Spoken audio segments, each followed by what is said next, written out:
नमस्कार, जय हिंद दोस्तों। मैं आपके अपनी YouTube channel target with army में स्वागत करता हूं। आज मैं आपके समक्ष शिक्षण अधिगम सिद्धांत जो डीएलएड फर्स्ट सेमेस्टर के कुछ महत्वपूर्ण प्रश्नों को लेकर आया हूं। कुछ दिन क्लास बंद था, इसी वजह से मैं आज आपके समक्ष पुनः प्रस्तुत हुआ हूं। चलिए आज फिर क्वेश्चन नंबर 1 देखते हैं शुरू से।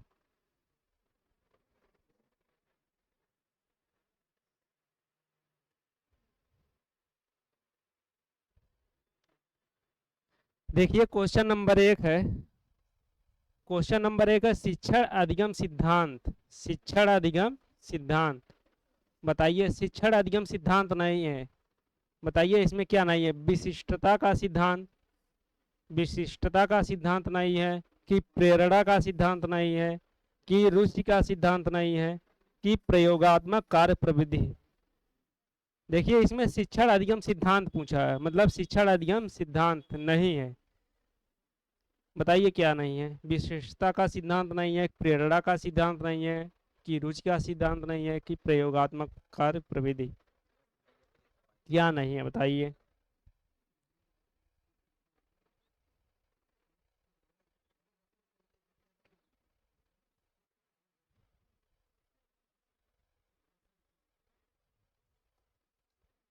देखिए रुचि का सिद्धांत पहले देखिए। रुचि का सिद्धांत में क्या होता है।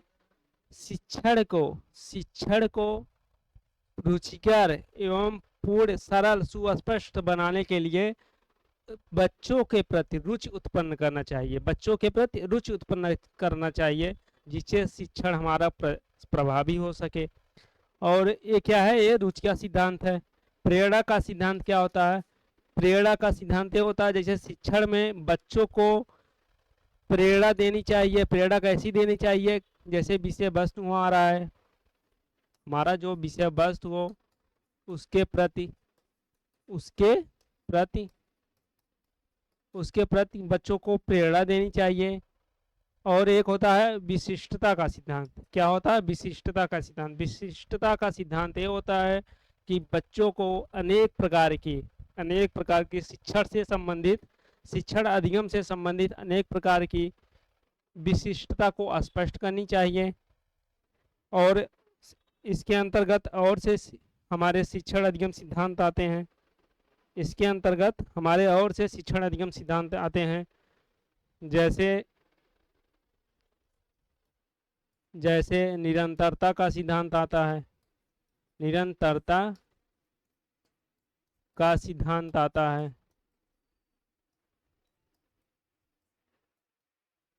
निरंतरता का सिद्धांत आता है। एक प्रेरणा का सिद्धांत है ही है। विशिष्टता का सिद्धांत आता है। रुचि का सिद्धांत आता है। रुचि का सिद्धांत आता है। उसके बाद चयन का सिद्धांत आता है। क्या आता है, चयन का सिद्धांत।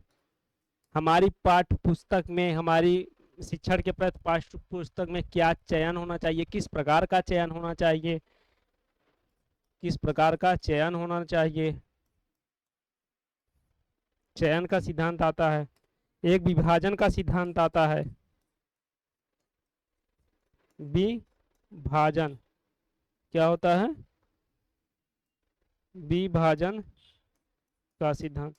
देखिए विभाजन का सिद्धांत क्या होता है। विभाजन का सिद्धांत ये होता है, जैसे पाठ वस्तु हमारा हो, पाठ वस्तु में हमें जैसे छोटे छोटे, मतलब उसको रुचिकर एवं पूर्ण बनाने के लिए, जैसे सरल बनाने के लिए हमें उसको छोटे छोटे भागों में बांटकर पढ़ना चाहिए। उससे हमारा जो सिद्धांत होता है, शिक्षण अधिगम सिद्धांत होता है, वह बहुत ही सरल हो जाता है। इसी प्रकार और से सिद्धांत होते हैं। इसमें देखिए विशिष्टता का सिद्धांत है, प्रेरणा का सिद्धांत है, रुचि का भी सिद्धांत है। लेकिन ये जो प्रयोगात्मक कार्य प्रविधि है, ये हमारा शिक्षण सिद्धांत सूत्र नहीं है। ये हमारा शिक्षण अधिगम सिद्धांत नहीं है। चलिए दूसरा नंबर देखते हैं।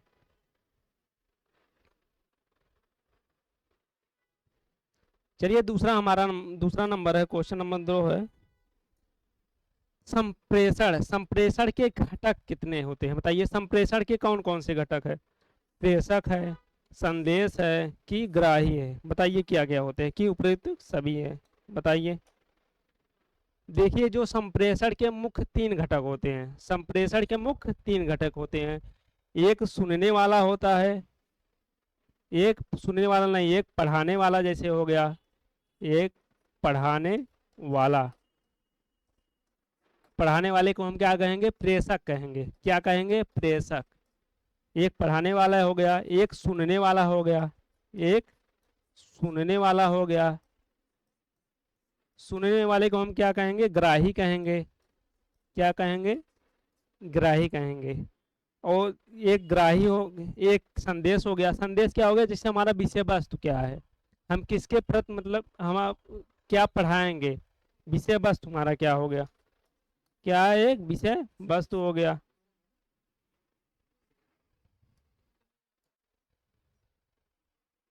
क्या है? विषय वस्तु।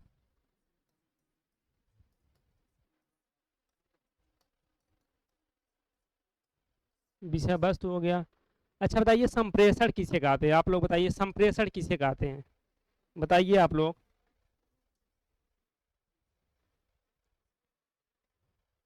जैसे देखिए, संप्रेषण किसे कहते हैं? दो व्यक्तियों के बीच, क्या? दो व्यक्तियों के बीच, दो व्यक्तियों के बीच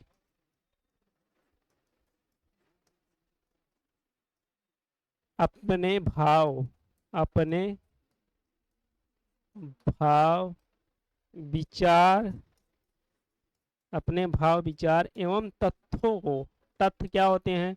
जैसे कोई विषय वस्तु हुआ, उसके प्रति जो हमारा पाठ है, उसी इसी के हम तथ्य कहते हैं।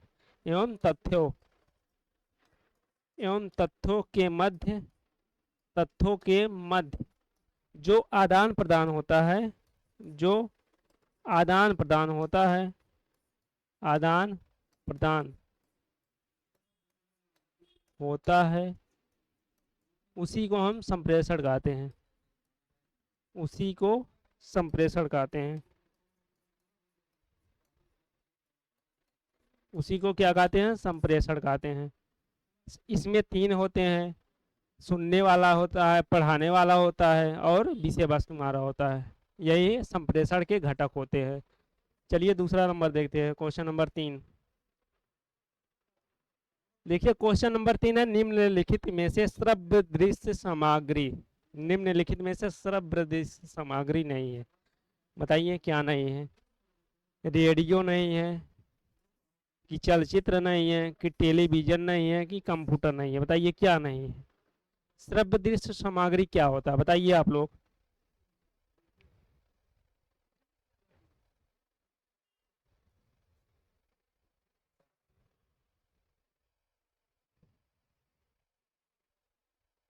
देखिए श्रव्य दृश्य सामग्री वो होता है जिससे हम सुनकर एवं देखकर, श्रव्य माने क्या होता है? सुनना होता है। श्रव्य माने क्या होता है? सुनना। क्या होता है? सुनना। दृश्य माने देखना। दृश्य माने क्या होता है? देखना होता है। जैसे कोई भी विषय वस्तु हो, कोई भी सामग्री हो जिसे हम देखते भी हैं और सुनते भी हैं, मतलब दोनों कार्य होता है, वही शब्ददृश्य सामग्री होता है। अब देखिए रेडियो में होता है, रेडियो में हम सिर्फ सुनते हैं, इसमें क्या करते हैं? ये श्रव्य दृश्य के अंतर्गत आता है, मतलब श्रव्य सामग्री के अंतर्गत आता है। क्या? श्रव्य सामग्री के अंतर्गत आता है। चलचित्र, चलचित्र मतलब टीवी हो गया, जैसे टेलीविजन, क्या हो गया?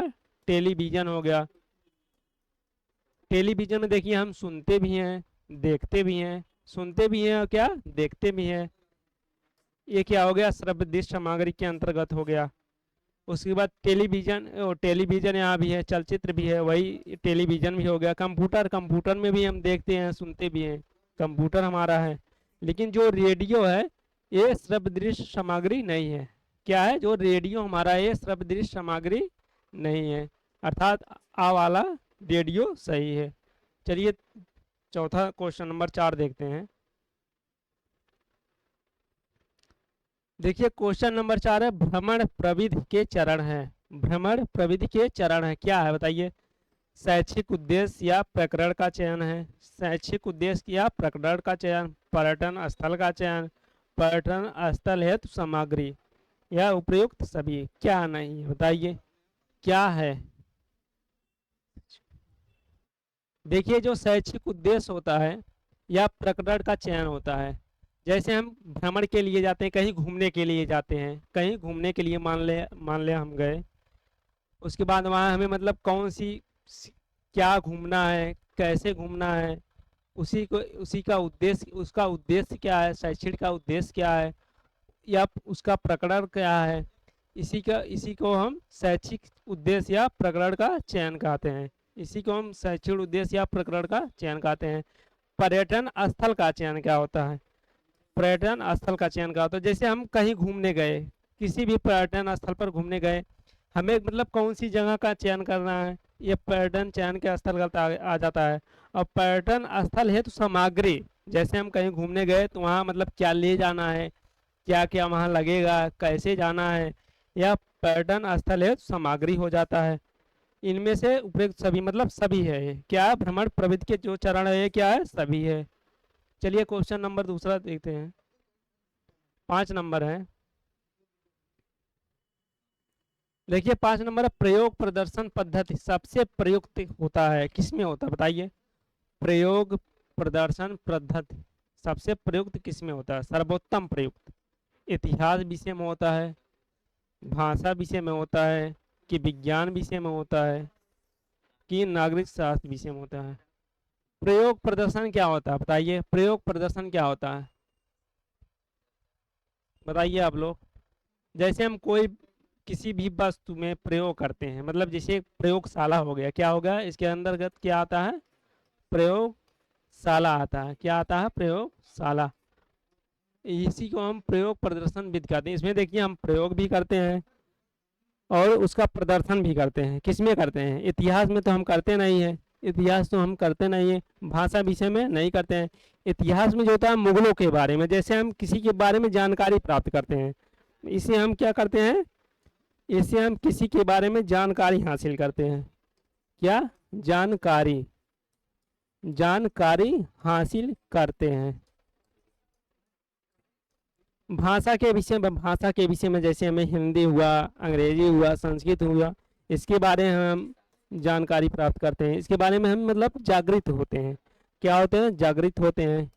मतलब हमें क्या क्या नहीं आता, किस विषय में कौन सा विषय हमारा सबसे मजबूत है, ये होता है। विज्ञान विषय में जैसे किसी के प्रति प्रयोग मतलब प्रयोग करना हो, इसी में प्रयोगशाला की ज़रूरत होती है। तो ऑप्शन नंबर हमारा क्या हुआ, ऑप्शन नंबर हमारा हुआ प्रयोगशाला। प्रयोग प्रदर्शन में क्या हुआ, विज्ञान विषय में, मतलब जो प्रयोग प्रदर्शन पद्धति हम उपयोग करते हैं वो विज्ञान विषय में उपयोग करते हैं, नागरिक शास्त्र होगा नहीं।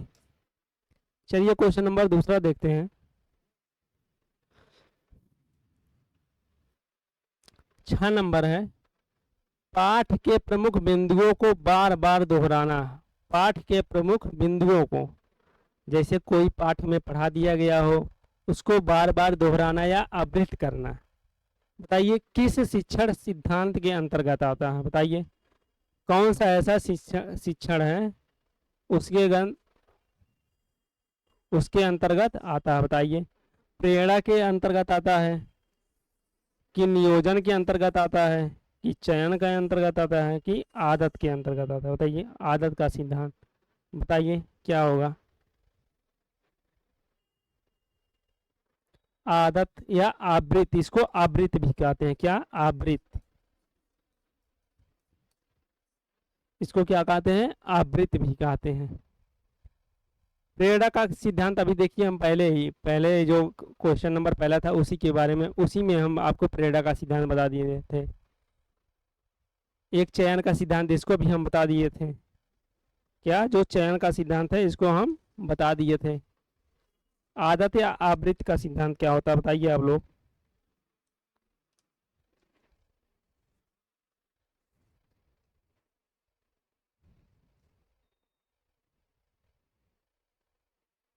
देखिए जो नियोजन का सिद्धांत होता है, नियोजन का सिद्धांत, पाठ्य सामग्री चुनने के बाद शिक्षक को क्रमबद्ध तरीकों से अन्य तत्वों को, पाठ्य सामग्री चुनने के बाद शिक्षक को क्रमबद्ध तरीकों से अन्य तत्वों को जोड़ना ही नियोजन के अंतर्गत आता है। जो पाठ्य सामग्री हमारा समाप्त होगा उसी को उसी के अंतर्गत हमारा नियोजन का सिद्धांत आता है। चयन का सिद्धांत क्या होगा? जैसे हम कोई विषय मतलब हमारा जो विषय वस्तु है, हमें क्या चयन करना है, क्या पढ़ना है, हमें उसका चयन करना होगा। हमें जैसे क्या पढ़ना है उसका हम चयन करेंगे, हमें ये पढ़ना है, ये हमारा चयन के अंतर्गत आता है। आदत या आवृत्ति का सिद्धांत, आदत या आवृत्ति का सिद्धांत, जैसे कोई विषय वस्तु हमारा पढ़ाया गया है, जैसे कोई पाठ पढ़ाया गया है, अब पाठ पढ़ाया गया उसे हम उसका जैसे हम बार बार दोहराएंगे उसको, हम मतलब अपने मतलब जैसे ये रटेंगे नहीं, हमें इसमें हमें रटना नहीं है, बालकों को हमें रटाना नहीं है, हमें उसको बार बार दोहराएंगे जैसे हमारे दिमाग में बैठ जाए, हमारे अंदर बैठ जाए, वही आदत या आवृत्ति का सिद्धांत होता है। तो ये जो बार बार बिंदुओं को दोहराया जाता है किसके अंतर्गत आता है? आवृत्ति एवं आदत के सिद्धांत के अंतर्गत आता है। चलिए दूसरा देखिए, 7 नंबर है, शिक्षण को आनंददायक, मनोरंजन एवं रोचक बनाने हेतु उत्तम प्रविधि क्या है? क्या है? आनंददायक, मनोरंजक एवं रोचक बनाने के लिए जो उत्तम प्रविधि है वो क्या है? व्याख्यान प्रविधि है कि खेल एवं गतिविधि प्रविधि है, स्पष्टीकरण है क्या, अवलोकन एवं निरीक्षण प्रविधि है, क्या बताइए? जैसे देखिए व्याख्यान विधि क्या होता है? व्याख्यान विधि ये होता है जैसे हम किसी भी टॉपिक पे, किसी भी एक टॉपिक कोई भी हो उसके बारे में अगर हम व्याख्या करते हैं, बच्चों का मन नहीं लगेगा, बच्चे बैठे रहेंगे, निराश रहेंगे, क्या पढ़ा रहे हैं क्या नहीं पढ़ा रहे हैं, ये व्याख्यान विधि के अंतर्गत आता है। उसके बाद क्या है? स्पष्टीकरण विधि क्या है? स्पष्टीकरण ये व्याख्यान प्रविधि का एक रूप होता है, व्याख्यान प्रविधि का एक रूप होता है स्पष्टीकरण। जैसे कोई भी विषय वस्तु हो, कोई भी बिंदु हो, अगर हमें उस वह टॉपिक हमें समझ में नहीं आता है, उसका स्पष्टीकरण हम करेंगे, ये व्याख्यान विधि के अंतर्गत आता है। अवलोकन एवं निरीक्षण क्या होता है बताइए? अवलोकन एवं निरीक्षण क्या होता है? और एक देखिए खेल प्रविधि, खेल गतिविधि एवं प्रविधि, ये क्या होता है? जो हमें शिक्षण को आनंददायक एवं मनोरंजक एवं रोचक बना सकता है वो खेल एवं प्रविधि होता है। बच्चों को देखिए खेल के मैदान में ले जाइए, ईडन गार्डन में ले जाइए, तो वो क्या करेंगे? वो खेल के माध्यम से बहुत कुछ सीख सकते हैं, अपना वहाँ गतिविधि करेंगे, खेल मतलब कौन कौन से अनेक प्रकार से खेल खेलेंगे, ये क्या होता है? एक खेल एवं गतिविधि प्रविधि के अंतर्गत आता है। चलिए दूसरा देखिए, 8 नंबर है, शिक्षण प्रविधियां के प्रकार हैं, बताइए शिक्षण जो प्रविधियां हैं उसके कितने प्रकार होते हैं? देखिए पहला है प्रश्नोत्तर प्रविधि होता है, कि वर्णन प्रविधि होता है, कहानी कथन प्रविधि होता है, कि इनमें से सभी होता है, बताइए क्या होता है?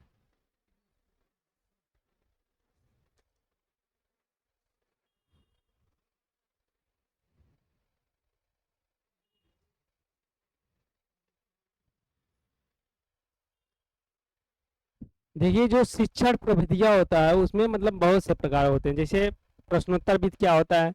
प्रश्नोत्तर विधि, इसमें जो प्रश्नोत्तर विधि प्रविधि होता है इसमें बालक सक्रिय होता है, इसमें जो क्या होता है बालक होता है वो एकदम सक्रिय रहता है, बालक क्या रहता है? सक्रिय रहता है।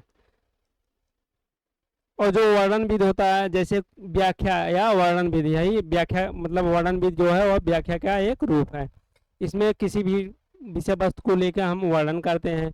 कहानी कथन विधि क्या होता है? जो कहानी कथन विधि होता है वो मतलब जैसे किसी की कहानी सुनने के लिए बच्चों को, मतलब जैसे अगर कोई भी कहानी सुनाइए बच्चों बच्चों जो है बच्चे वैसे ही लाभदायक हो जाते हैं। ये कहानी कथन विधि सबसे उपयुक्त होता है, मतलब तीनों हो, क्या होगा? प्रश्नोत्तर विधि होगा, वर्णन विधि होगा और क्या कहानी कथन दोनों होगा, मतलब तीनों होगा, उपयुक्त सभी होगा। चलिए दूसरा देखिए,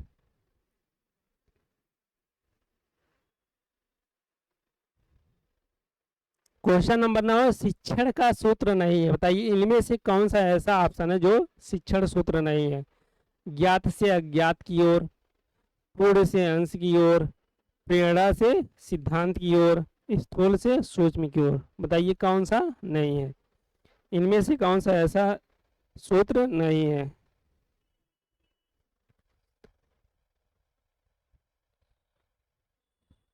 देखिए जो ज्ञात से अज्ञात की ओर होता है ये भी सूत्र होता है। ज्ञात से अज्ञात की ओर तो जैसे हमें कोई वस्तु ज्ञात हो, हमें बच्चों को पहले ये करना चाहिए कि बच्चों को क्या पता है, बच्चों को क्या पता है, उसी उसी प्रकार से उसी के समक्ष बच्चों को अनेक प्रकार की प्रविधियां देनी चाहिए। जैसे हम दे दिए मतलब बच्चों को ए बी सी डी आता है, बच्चों को क्या आता है, ए बी सी डी मतलब ये सब आता है, क्या आता है बच्चों को, ये सब आता है। अब इसी के माध्यम से हमें बच्चों को पढ़ाना चाहिए। एप्पल, APPLE, एप्पल माने क्या होता है, बॉल माने क्या होता है, जेब्रा माने क्या होता है, ये यही सब ज्ञात से अज्ञात की ओर होता है। ये सब क्या है, ज्ञात से अज्ञात के माध्यम से। पूर्ण से अंश क्या होता है, जैसे पूर्ण से अंश क्या होता है बताइए आप लोग।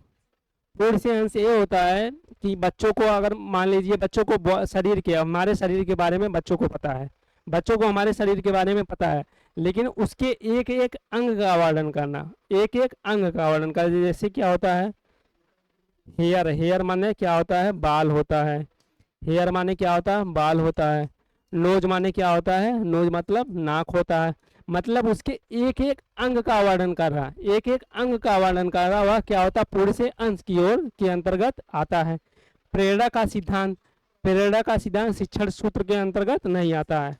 मतलब ऑप्शन नंबर जो सा सा है, प्रेरणा का सिद्धांत, यह शिक्षण सूत्र के अंतर्गत नहीं आता है। स्थूल से सूक्ष्म की ओर क्या होता है बताइए, स्थूल से सूक्ष्म की ओर क्या होता है बताइए।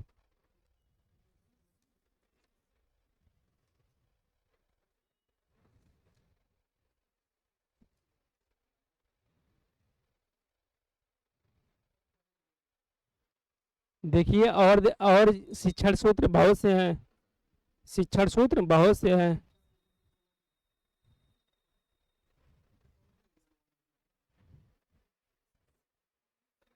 देखिए शिक्षण जो सूत्र होते हैं बहुत से होते हैं।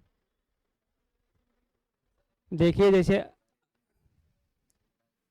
अरे सॉरी, देखिए जैसे होता है निश्चित से अनिश्चित की ओर होता है। क्या, निश्चित से अनिश्चित की ओर, निश्चित से अनिश्चित की ओर होता है। सरल से कठिन की ओर होता है। सरल से कठिन की ओर क्या होता है बताइए। सरल से कठिन, जैसे बस को सरल, बस ये बच्चों को सरल रूप से पढ़ाना चाहिए, मतलब पहले सरल चीज़ों को पढ़ाना चाहिए, उसके बाद धीरे धीरे कठिन, मतलब जो वस्तु होता है कठिन पाठ वस्तु उसी को पढ़ाना चाहिए। चलिए दूसरा देखते हैं, 10 नंबर। देखिए 10 नंबर है, शिक्षण को पूर्व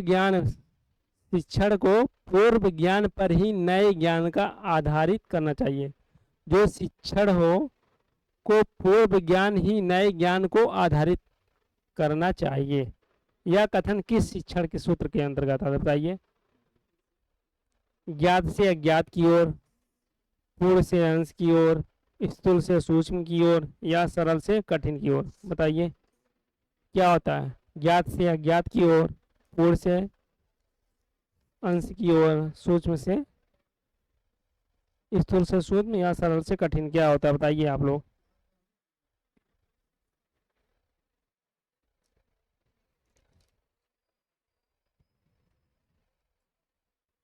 देखिए बच्चों को पूर्व ज्ञान पर ही, मतलब इसमें कहा गया है जैसे ज्ञात से अज्ञात की ओर अंतर्गत आता है। क्या आता है, ज्ञात से अज्ञात की ओर, मतलब ज्ञात से अज्ञात की ओर जो शिक्षण सूत्र होता है उसमें हमें पूर्व जानकारी होता है, मतलब बच्चों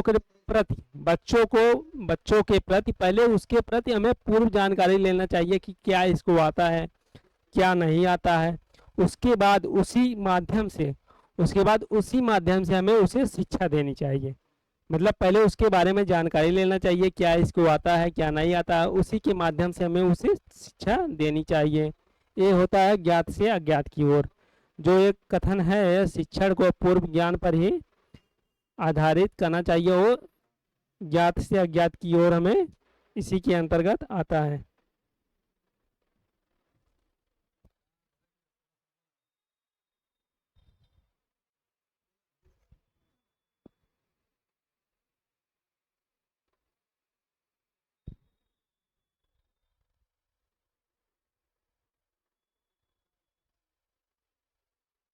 समझ गए इतना?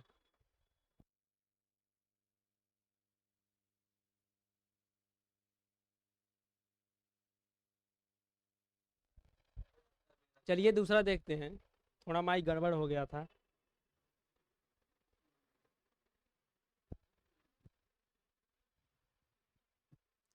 देखिए 11 नंबर है, सहयोग की भावना का विकास संभव है। बताइए सहयोग की जो भावना है उसका विकास कैसे संभव है? समूह कार्य से होता है, किससे होता है? समूह कार्य से होता है, कि वाद विवाद से होता है, कि प्रश्नोत्तर विधि से होता है, कि सहायक सामग्री विधि से होता है? जो प्रश्नोत्तर विधि होता है इसमें बच्चे सक्रिय होते हैं, इसमें जो बच्चे सक्रिय होते हैं, बच्चे सक्रिय होते हैं और अनेक प्रकार के प्रश्न पूछते हैं। बच्चे सक्रिय होते हैं और अनेक प्रकार के प्रश्न पूछते हैं और इच्छुक होते हैं कि हमें क्या क्या प्रश्न और मिल जाए और हम सीख लें। यह प्रश्नोत्तर विधि के अंतर्गत आता है। जो वाद विवाद है, वाद विवाद के अंतर्गत है, जैसे किसी दो जन के बीच जो वाद विवाद होता है, उससे जो निष्कर्ष निकलता है उसी को हम वाद विवाद भी कहते हैं। उसी को हम क्या कहते हैं? वाद विवाद भी कहते हैं। सहायक सामग्री क्या होता है? सहायक सामग्री जैसे TLM, इसको क्या कहते हैं? टीचिंग लर्निंग मटेरियल कहते हैं। इस सहायक सामग्री होता है कि मतलब हम बच्चों को और इच्छुक या पाठ्य वस्तु के प्रति कितना मतलब जानकारी दे दें, यह सहायक सामग्री के अंतर्गत आता है। और समूह कार्य ये इसमें इसी के अंतर्गत सहयोग की भावना आता है, इसमें इसी के अंतर्गत सहयोग की भावना आता है, सहयोग की भावना आता है इसी के अंतर्गत। जैसे दो समूह है, मान लीजिए कई समूह है, हम दो ही मान रहे हैं, एक समूह ए हो गया, एक समूह ए हो गया। इसका कोई भी कार्य अगर रुका हो तो ए समूह आकर इसका कोई कार्य करा दे, इसका कोई कार्य अगर रुका हो तो ए वाला समूह आकर इसका कोई कार्य करा दे। तो यही सहयोग की भावना होती है। जैसे हमारा कोई कार्य रुका है, हम पड़ोसी से मदद मांग ले, पड़ोसी का कार्य कोई रुका है तो हमसे मदद मांग ले, यही सहयोग की भावना होती है। चलिए दूसरा नंबर देखते हैं।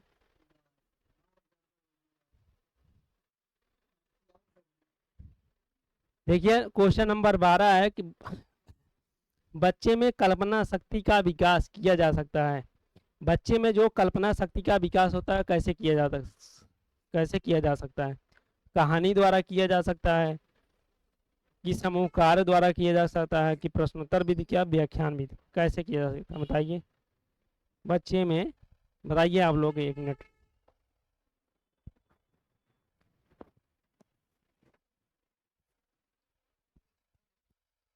बताइए क्या होगा इसमें? कहानी के द्वारा, जैसे हम बच्चों को कहानी के प्रति रुचि करते हैं, कहानी के प्रति अगर कोई रुचि उत्पन्न करते हैं कहानी की मदद से, उसमें कल्पना शक्ति का विकास नहीं हो सकता है। और एक समूह कार्य है, क्या है? समूह कार्य है। अब ये आपको समूह कार्य के बारे में हम बताए हैं कि समूह कार्य क्या होता है। नहीं, कहानी के प्रति बच्चों में कल्पना शक्ति का विकास हम कर सकते हैं। कहानी के प्रति बच्चों में कल्पना शक्ति का विकास हम कर सकते हैं। जैसे कहानी हम कोई बच्चों को सुनाएंगे, अगर मान लीजिए हम कोई कहानी, किसी का कहानी सुनाते हैं, जैसे राजा रानी का कहानी अगर हम सुनाएंगे, उसमें कोई हम ऑप्शन रख देंगे, बच्चों को हम बताएंगे कि बताइए रानी के कितने बेटे थे। तो हम बताएंगे पहले, मतलब कहानी के बारे में हम पूर्ण रूप से बता देंगे, तो उसमें पूछेंगे रानी के कितने बच्चे थे। तो बच्चे लोग कल्पना करेंगे कि कितने थे, कितने अभी सर बताए थे। बच्चे लोग कल्पना ही करेंगे ना, या कुछ और पूछ लेंगे तो बच्चे लोग सोच कर ही बताएंगे। प्रश्नोत्तर विधि में वैसे नहीं होगा, क्योंकि उसमें प्रश्न किया जाता है बच्चे को क्या बताना है क्या नहीं बताना है, इसमें बच्चे करते हैं प्रश्नोत्तर विधि में। व्याख्यान विधि में बच्चे सिर्फ सुनते हैं। समूह कार्य में आपस में सहयोग की भावना का उत्पन्न करते हैं। इसमें बच्चे की कल्पना शक्ति का विकास नहीं होता है। इसका ऑप्शन क्या होगा? ऑप्शन नंबर आ, कहानी द्वारा होता है। चलिए दूसरा देखिए, 13 नंबर है, शिक्षण सूत्र पथ प्रदर्शन करते हैं। जो शिक्षण सूत्र होते हैं वो पथ प्रदर्शन करते हैं, जिनमें सिद्धांत से जिनमें सिद्धांत से व्यवहार में सहायता के लिए अपेक्षा की जाती है, जिनमें सिद्धांत से व्यवहार के लिए अपेक्षा की जाती है। बताइए यह कथन किसका है? रूसो का है कि रेमंड का है? ये क्या है? ये रेमंड है। रेमंड का है कि हर्बर्ट गिली का है कि आर के शर्मा का? बताइए क्या होता है।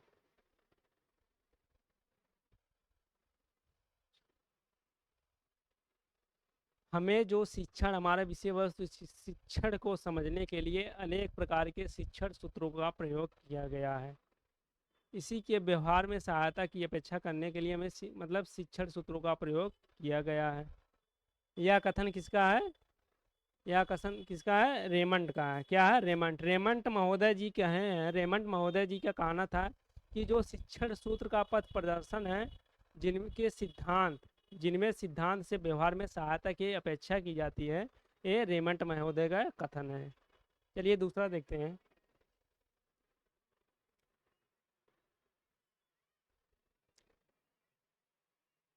14 नंबर है, उपचारात्मक शिक्षण हेतु क्रियाकलाप कराई जाती है। बताइए, उपचारात्मक शिक्षण हेतु, उपचारात्मक शिक्षण हेतु क्रियाकलाप क्रियाकलाप कराई कराई जाती है। कैसे कराई जाती है?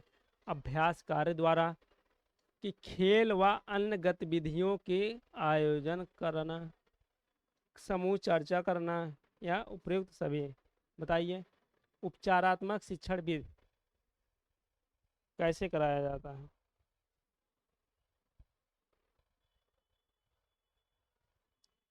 उपचारात्मक शिक्षण विधि क्या होता है? बताइए, उपचारात्मक शिक्षण विधि क्या होता है?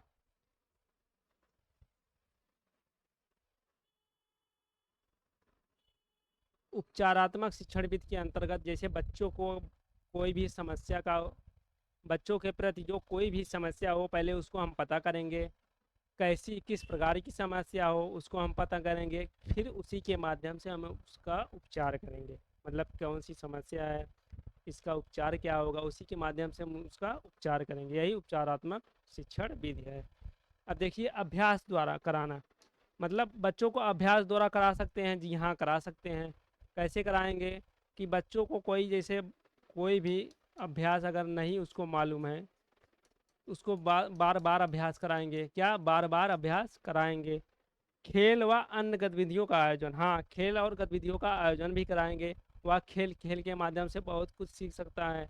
उसकी गतिविधियाँ क्या होती है, वह बहुत कुछ सीख सकता है। समूह समूह चर्चा, सॉरी, सा समूह चर्चा है। क्या है? समूह चर्चा। हाँ, समूह चर्चा करा सकते हैं। समूह जो चर्चा अगर हम उसको कराएंगे, उसका जो व्यवहारिक ज्ञान होगा, व्यवहारिक, या व्यवहारिक जो ज्ञान है, उसमें भी उसको ज्ञान मिलेगा। जो व्यवहारिक ज्ञान है उसमें भी व्यवहारिक ज्ञान मिलेगा।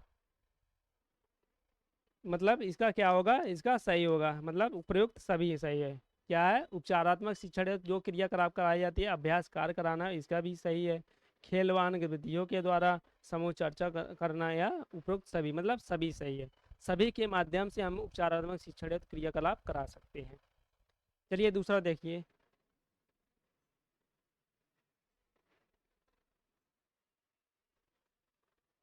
पंद्रह नंबर है, प्रभावी संप्रेषण की प्रक्रिया क्या होती है? प्रभावी संप्रेषण की जो प्रक्रिया हो, क्या होती है? एक पक्षी होती है, कि दो पक्षी होती है, कि एक पक्षी एवं दो पक्षी दोनों होती है, कि उपयुक्त में से कोई नहीं? देखिए, जो प्रभावी संप्रेषण होता है, उसका एक पक्षी, मतलब जो प्रक्रिया होती है, एक पक्षी भी होती है और दो पक्षी दोनों होती है। मतलब सा नंबर सही है, एक पक्षी और दो पक्षी दोनों में होता है। चलिए दूसरा देखते हैं।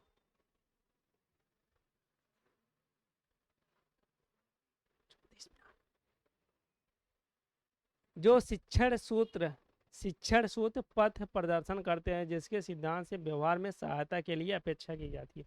देखिए, कथन ये दो बार आया है, इसके पहले आया था। तो इसका जो आंसर होगा क्या होगा? रेमंड होगा। क्या होगा? रेमंड होगा। चलिए दूसरा देखिए। देखिए 17 नंबर है, करके सीखने से, करके सीखने से जो चालक होता है, क्या पाठ या चालक मतलब बालक मान लीजिए। चालक मतलब क्या? देखिए क्या लिखा है इसमें, करके सीखने से जो बालक है, सॉरी इसमें चालक लिखा गया है। ये क्या है, बालक है। जो बालक होता है क्या, बालक पाठ या कार्य सीख जाते हैं, आत्मविश्वास बढ़ता है, व्यवहार परिमार्जन होता है, उपयुक्त सभी। मतलब क्या होता है, अगर बच्चे करके सीखेंगे तो उसके अंतर्गत क्या क्या परिवर्तन आएगा बताइए, आप लोग बताइए क्या क्या परिवर्तन आए। पाठ या कार्य सीख सकते हैं या जी सीख सकते हैं। क्या पाठ या कार्य सीख सकते हैं, जी सीख सकते हैं। आत्मविश्वास उसका बढ़ेगा, हाँ बढ़ेगा।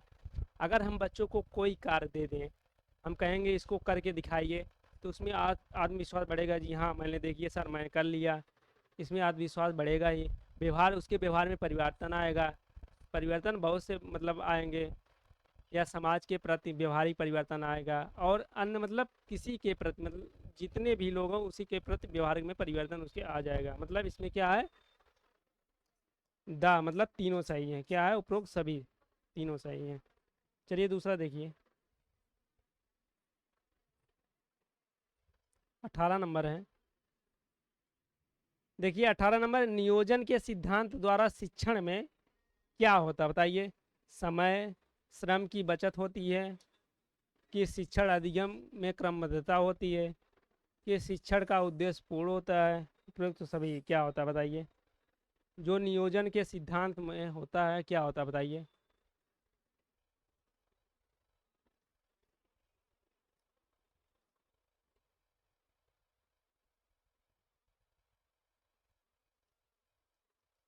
देखिए जो नियोजन का सिद्धांत होता है, जो नियोजन का सिद्धांत होता है इसमें, इसमें जो पाठ्य सामग्री होता है चुनने के बाद, जो पाठ्य सामग्री होता है उसमें चुनने के बाद जो शिक्षक होता है वह शिक्षण अधिगम को क्रमबद्ध तरीके से जोड़ता है। जो शिक्षक होता है उसमें शिक्षण को, शिक्षण अधिगम को क्रमबद्ध तरीके से जोड़ता है। समय एवं श्रम की बचत भी होती है, शिक्षण का उद्देश्य पूर्ण होता है, मतलब उपयुक्त सभी होता है। क्या होता है, उपयुक्त सभी होता है। क्या उपयुक्त सभी होता है मतलब सब होता है। चलिए दूसरा देखिए,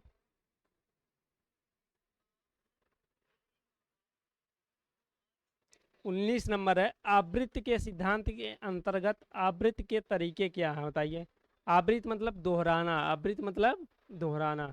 आवृत्ति के सिद्धांत के अंतर्गत आवृत्ति के तरीके क्या है बताइए। गृह कार्य है कि मासिक परीक्षा है, छात्रों में पाठ समझने, छात्रों से पाठ समझाने को कहना, उपयुक्त तो सभी बताइए। देखिए अगर हम गृह कार्य देंगे, पाठ मतलब विषय वस्तु या पाठ को पढ़ाने के बाद अगर हम बच्चों को गृह कार्य प्रतिदिन देते हैं, यह आवृत्ति के अंतर्गत आएगा। प्रतिदिन देंगे तो यह आवृत्ति के अंतर्गत आएगा। उससे मासिक परीक्षा मतलब महीने में, हर महीने के अंत में, हर महीने के अगर अंत में उससे हम मासिक परीक्षा लेंगे, टेस्ट लेंगे, जिसे हम टेस्ट कहते हैं। अगर टेस्ट लेंगे प्रतिदिन मतलब प्रति माह के अंतिम दिन अगर उससे हम टेस्ट लेंगे, यह आवृत्ति के अंतर्गत आएगा। यह भी क्या आएगा, आवृत्ति के अंतर्गत आएगा। छात्रों को पाठ समझाने को कहना, जैसे पहले हम अपने मतलब जो छात्र हैं उसको पाठ पढ़ाएंगे, फिर उसको हम समझाने के लिए कहेंगे कि बच्चों बताइए इसको आप लोग समझाइए, पहले पढ़िए उसके बाद समझाइए। तो यह क्या आएगा, यह भी आवृत्ति के अंतर्गत आएगा। मतलब इनमें से सभी सही होगा। क्या होगा, इनमें से सभी सही होगा। चलिए आज का अंतिम क्वेश्चन देखते हैं, क्वेश्चन नंबर 20 होगा। कक्षा में एक शिक्षक की मुस्कान, कक्षा में एक शिक्षक की मुस्कान तथा कहे गए शाबाशी के शब्दों का हम क्या प्रभाव होगा बताइए। अगर कक्षा में कोई शिक्षक पढ़ाता है, वह साथ वह छात्रों के प्रति, वह छात्रों के प्रति रुझान रखता है, जैसे उसे प्यार करता है, रुझान रखता है, वह प्रेम से उससे बातचीत करता है, उसके छात्रों का सहयोग करेगा कि बच्चों को क्या नहीं आता है क्या आता है, उसकी शाबाशी, उसको शाबाशी देगा, वह बच्चों के प्रति प्रेम भावना रखता है। तो बताइए उससे छात्र कैसे प्रेरित हो, मतलब छात्र छात्र पर उसका क्या प्रभाव पड़ेगा। छात्र हंसेंगे क्या, छात्र सीखेंगे, छात्र हंसेंगे तो नहीं। छात्र खेलेंगे, छात्र खेलेंगे भी नहीं। छात्र प्रेरित होंगे, जी हाँ, क्या छात्र प्रेरित होंगे। छात्र के अंतर्गत ऐसी भावना आएगा जैसे कि मतलब हमें सर जी हैं या शिक्षक हमारे जो अध्यापक हैं वो हमारे लिए कितना कार्य कर रहे हैं, हमें कैसे किस प्रकार से बात कर रहे हैं। उससे छात्र प्रेरित होंगे कि मतलब हमें और पढ़ना चाहिए, हमें क्या कैसी भावना रखनी चाहिए, या छात्र अधिक रूप से सक्रिय, इसमें छात्र सक्रिय रूप से भाग लेगा, इसमें जो छात्र है वो सक्रिय रूप से भाग लेगा। इससे छात्रों को जो पढ़ाया जाएगा वो टॉपिक बहुत ही समझ में आएगा। चलिए आज के लिए बस इतना ही, फिर मिलेंगे कल से। धन्यवाद।